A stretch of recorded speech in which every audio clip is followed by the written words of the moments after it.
Well, good morning, everyone. Welcome back to Stumpy's Corner at Big E's Clubhouse.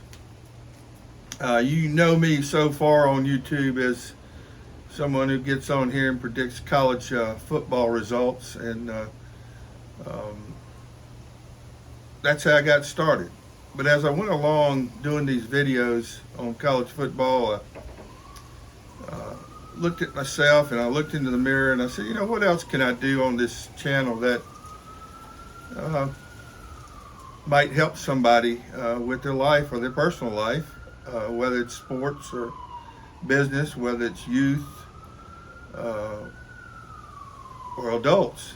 Um, so, what I want to do is try to come to you probably a little bit different angle. What you normally see in society today is um, someone that's educated but not well educated, like some. Someone who has played a lot of sports, played sports at a pretty high level. Um, and what I learned throughout that has helped me build my life or continue in life or move on in life to this point at 67 years old. I don't have any PhDs. I don't. All I've got is a piece of paper. It's a diploma, um, and so I come to you as a man, as a father, as a husband, as a grandfather, former coach for youth sports, and an athlete who played baseball, football, and basketball in high school and was predominantly involved in the golf industry for over 35 years and been around a lot of people, had a lot of relationships, done a lot of listening, a lot of observing. Haven't done much reading. Very difficult for me to read and comprehend. So most of my time is spent on listening and observing people and figure out what's important to me in life that's helped me. So over the years,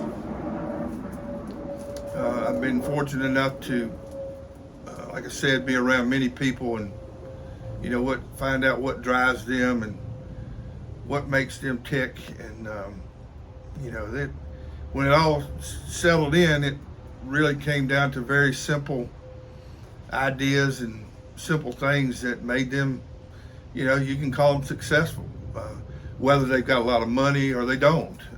There are plenty of successful people out there that aren't only observed to be successful because they have a lot of money, more so than not. So I just wanted to go over some things that I think that we're missing today.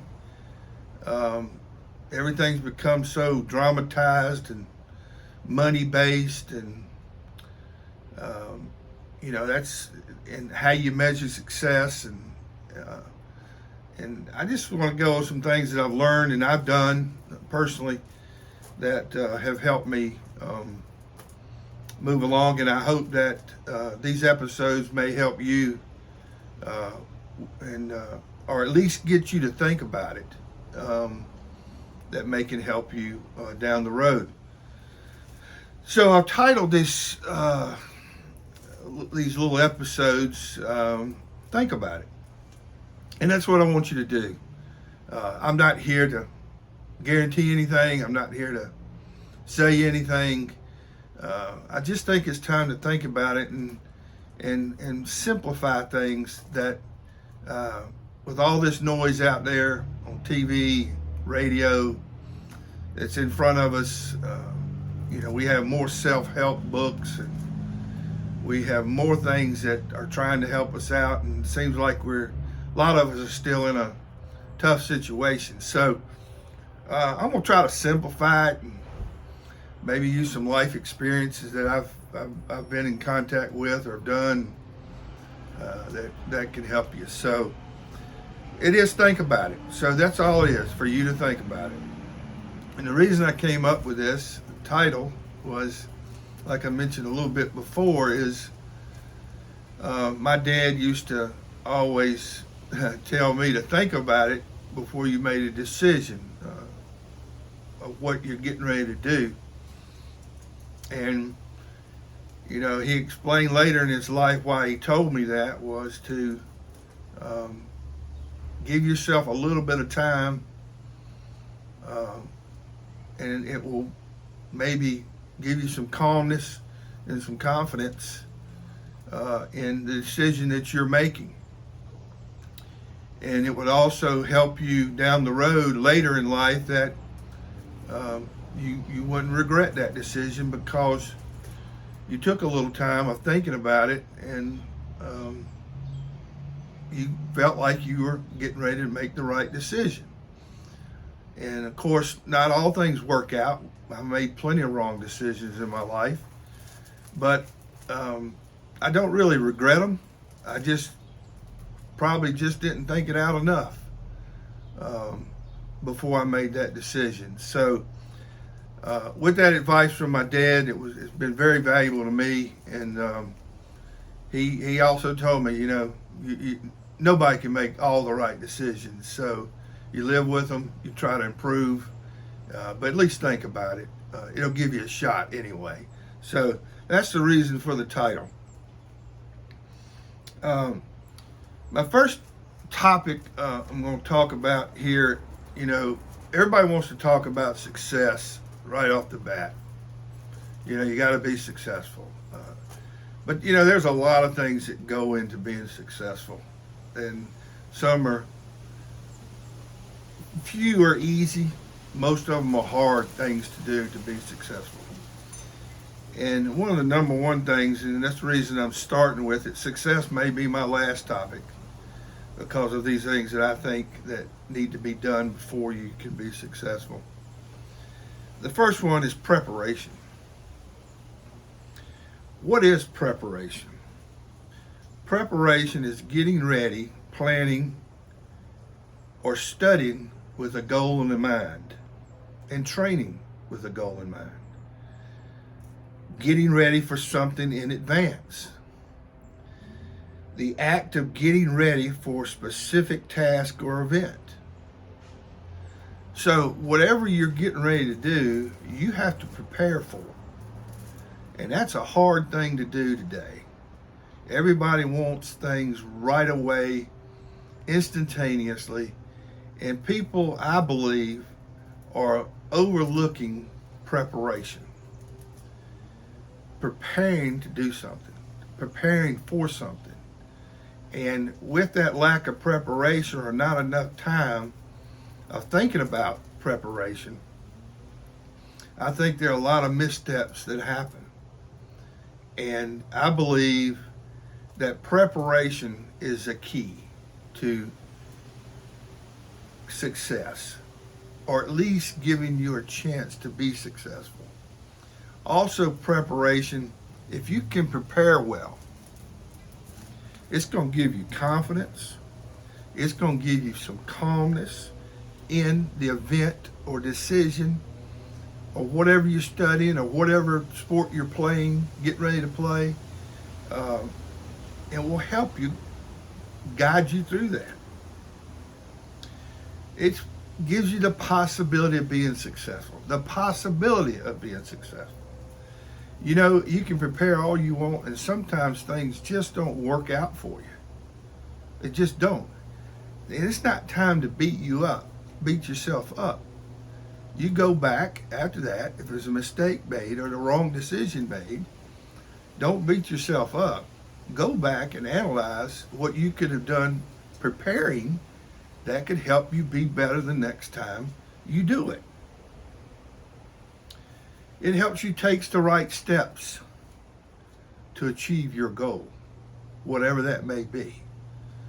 So preparation can help you save time, build your confidence, give you calmness, to whatever your endeavor you're trying to achieve. So those are a few things why you should be prepared. I'll give you an example of something that I experienced when I was a youth coach and certainly a youth player coming up. And I learned these from mentors back in the day. We used to practice, whether it was basketball, football, baseball, or golf, hard. We used to really practice hard. And those practices were not fun. They were quite intimidating to some. But they were not easy to do. We practiced hard, we practiced long. We were very diligent of showing up on time, going to practice, and meeting those demands every day. And when it came to game time, the game was easy. It was fun. You know, everybody talks about, let's have some fun when we play. Well, I agree with that. I totally agree with that. But I had a whole lot more fun with those practices being so hard. That's what made the game fun. So I initiated that in my coaching youth sports, and I used to hear from parents, hear from other coaches from other teams. Why do you practice your kids too hard? You're working them too hard. And I just never listened to that noise. And I kept practicing them hard and working them out.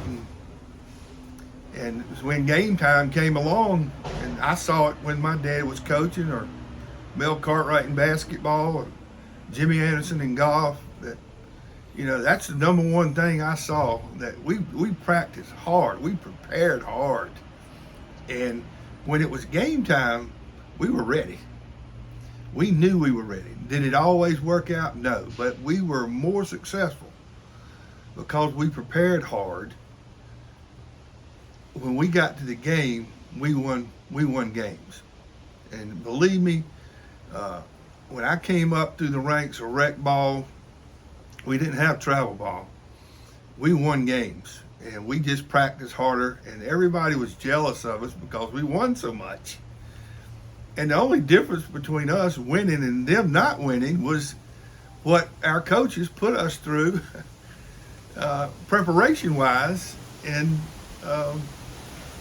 practice. And we all showed up, and we all worked hard. And so their complaint was, you're winning too much. Well, the great thing about it, the coaches I had, they didn't care.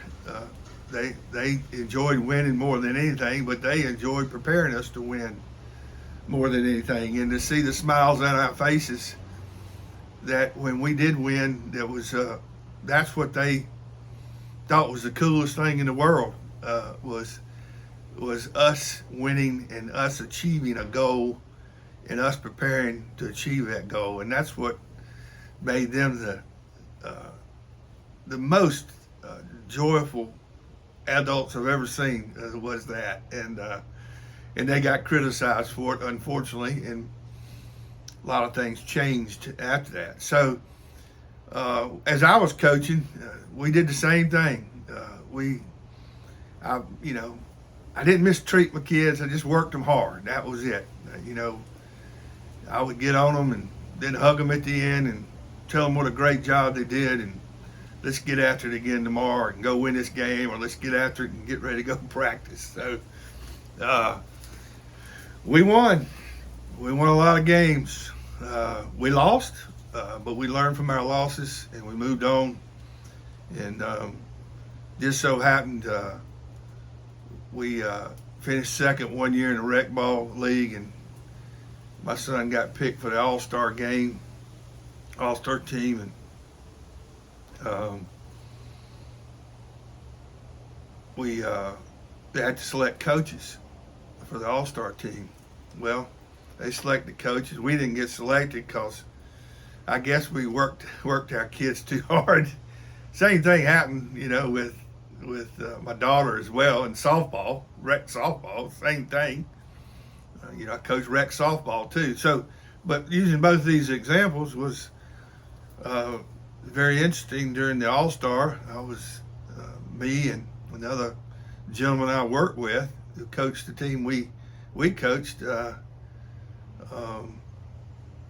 And we didn't get selected to coach the All-Star team. We got invited to come practice the All-Star team in rec league. So we take our time. We didn't get paid. We took our time and we would go out and work out the All-Star team along with the coaches who were selected as the coaches. But that was fun. I enjoyed every minute of it. We worked them hard, and it was wonderful. And so we ended up going all the way and won the state championship. And all I did and my other coach was we just worked the kids out. And the beauty of it is to go back to, seeing my dad and other coaches I had. I understood. I really understood what it was all about. Being prepared to go to an event. And we made sure all our kids were well prepared to go to those events, and the game did become really fun. So we talk about having fun during the game or in life. Be prepared. You'll have a whole lot more fun if you're well prepared to be ready for that event. And I can tell you this, you won't have any regrets if there's failure or something doesn't work out your way. You can at least go back and analyze what you could have done to prepare better, and you will find something that will help you down the road. And those mistakes, or not winning, or not getting the trophy, or not getting whatever it might be to make you feel better, that's all part of it.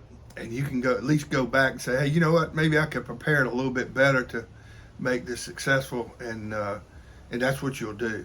And that's what I'd tell you to do, is to go do that. Don't beat yourself up. Just get back with it, analyze the situation, and get right back into the game again.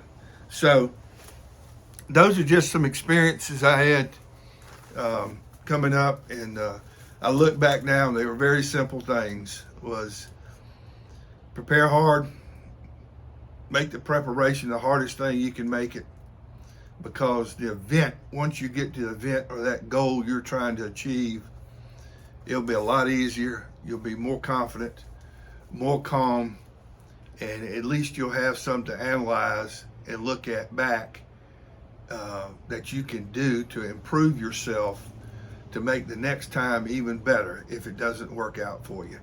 So I want to leave you a couple of quotes that I use. Got many of them, and this will be a theme of the show. Things that I used, and I used with especially the youth, young kids that I coached with a lot of joy and a lot of fun, and seeing them being successful. And like I told you earlier, that's why I got into coaching. It wasn't about me. It wasn't about me as a parent. It was just seeing young people work hard and try to achieve a goal that they would like to achieve. And so some of these quotes are what I use. I would give them out to every team that I coached. I would give them a list of these quotes, and these are some things that I share with them, and I hope that will help anybody that's watching, and anybody that will just take a little minute to think about it, that it will lead you to wonderful things in the future. My first quote, I had to read my notes. I got my legal pad. I don't have any fancy teleprompter, so bear with me. Don't let what you cannot do interfere with what you can do. Confidence comes not from always being right, but not freaking out to be wrong. Great quotes from the legendary John Wooden. Most of the youth don't know who John Wooden is. But if you're a parent or you're a coach out there, review the John Wooden quotes. There's some wonderful things in there that will help you out. So I'll be sharing a lot of those with you. A life quote. Life is an ever endless cycle of preparation, trial, and reflection. And that's what this is all about. You prepare. You're going to have trials and tribulations. There are going to be challenges. There's going to be adversity. There's going to be mistakes made. Learn from them. Analyze them. Be better prepared next time. And reflection. Reflect on those mistakes. Reflect on your preparedness. And reflect back, which I think a lot of people are missing today. Give a reflection on back in a day, back in your life. Don't forget things, especially things that did go wrong. They only can help you get better at what you're doing. Even I do that today at 67 years old. I continue to do that. Reflect back. Yes, I have made mistakes. I've had trials and tribulations. I've had adversities. I had all those things, just like anybody else. But I continue to move forward and prepare. I know there are trials coming, and I'll continue to reflect for what time I have left. And I hope you will too, and I just hope you'll think about it. Thank you for joining me today. I'll be doing these every Monday. Yes, I will continue with my football picks starting tomorrow. I look forward to that. I'm reflecting on last week. I had some adversity last week, and I hope I'm better prepared for this week of college football, week 12. May God bless America, and I hope everyone has a great week.